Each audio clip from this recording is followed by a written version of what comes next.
So just to finish up the series of lectures for today, and to get us caught up to actually where we are in the course outline, I'd just like to make a few comments about the reading assignment for today entitled Fear in VR by Tammy Lin. This reading, which actually explains a research experiment regarding VR horror, it's in my opinion really one of the most intelligent and valuable readings in the course. Not because of its post-positivist scientific experimentation, but ironically, even though I find it so valuable, the irony is that I actually don't have much to say about it. There's nothing significant that I feel requires much editorial.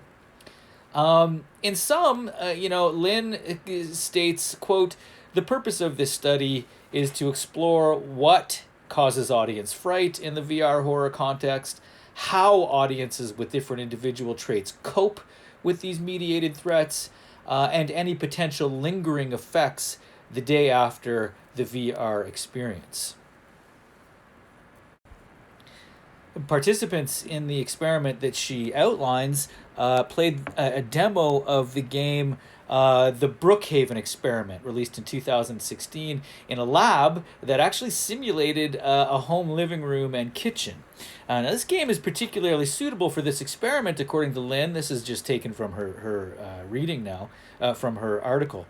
It features a survival mode of 5 waves of disfigured zombies approaching the player from every angle in a deserted town hall. The environment is dark, with several trees in the distance.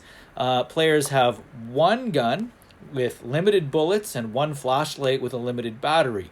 We've talked previously about using the mechanics of limited resources, limited agency even, as a vehicle through which to create or heighten horror that might only be available to video games, although the limited resources of the characters with whom we identify in cinema may also create this effect for us.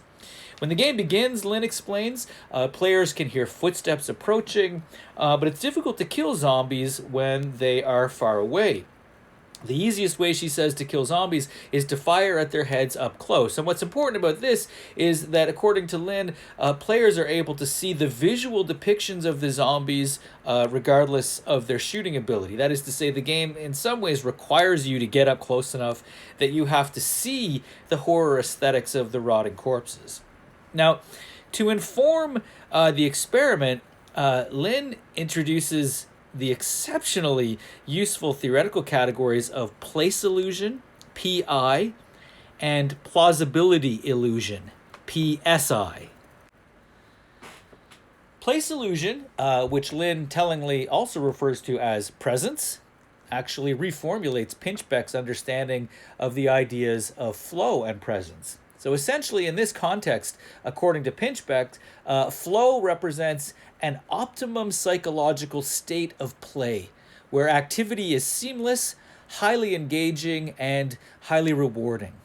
Likewise, presence suggests the player is focused upon the contents of a representational system rather than the system itself. That's to say that they're worrying about fighting, in his example, the flood, not about which button to press next, or the fact that a car alarm is going off outside of the house, and so on. And the example we discussed in class was the example of driving a stick shift. The example we gave in class of this was the example of driving a stick shift, in which, other than the moments in which you're going up a hill, you actually don't pay much attention to the activity of driving a stick shift. You just are focused on the driving. Now, Lin defines PI as the illusion that a player is physically situated in the game. And she defines PSI as the illusion that events happening in the games are really happening. However, I think more importantly, she goes on to further explain that the so-called PI, which is defined as the strong illusion of being in a place in spite of the sure knowledge that you know you are not there, allows players to perceive the virtual environment as reality.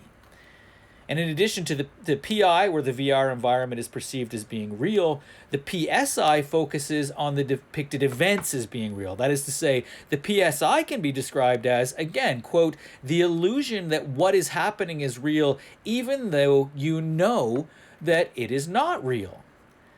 So, for example, in a survival horror VR game, we know that the zombies aren't real, but when they walk up to us, our bodies and brains actually respond as if they were.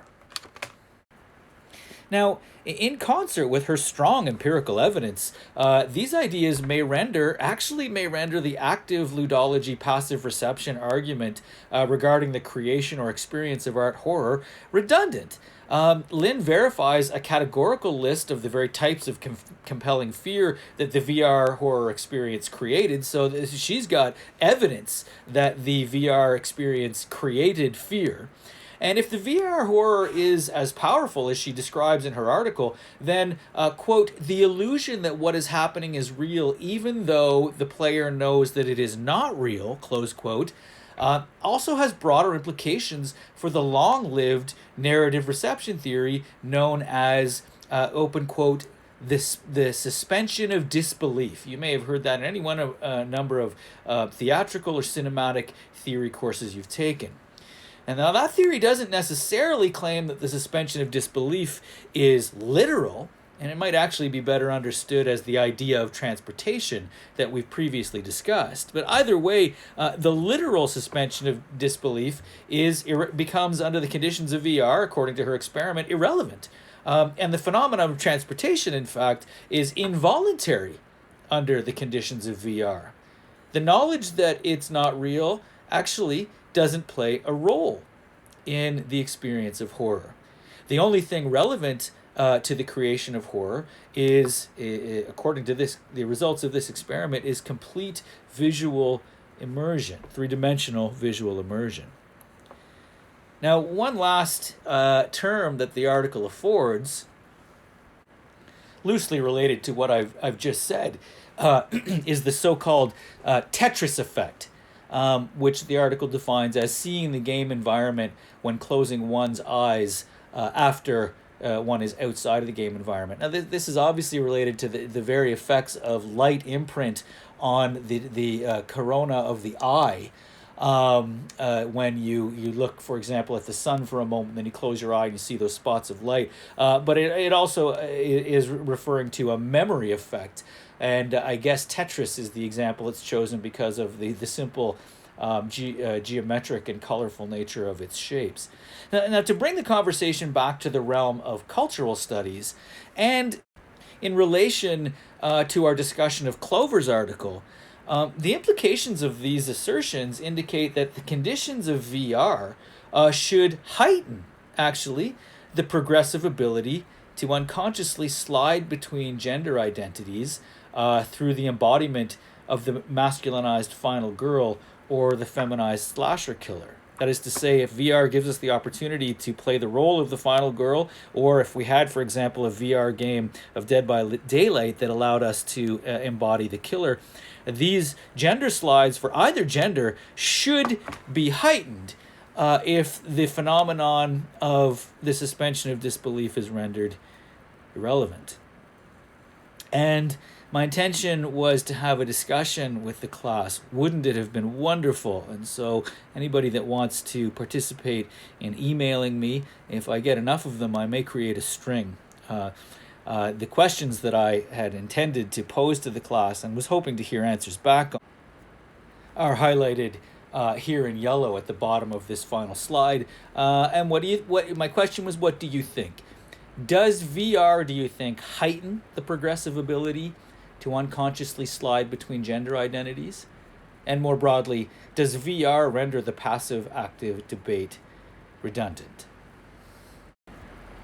So I'll invite you to reflect on those questions and ideas that you might have in answering those questions in the context of reviewing the material of these three short videos that would have comprised the in-class lecture that we weren't able to have.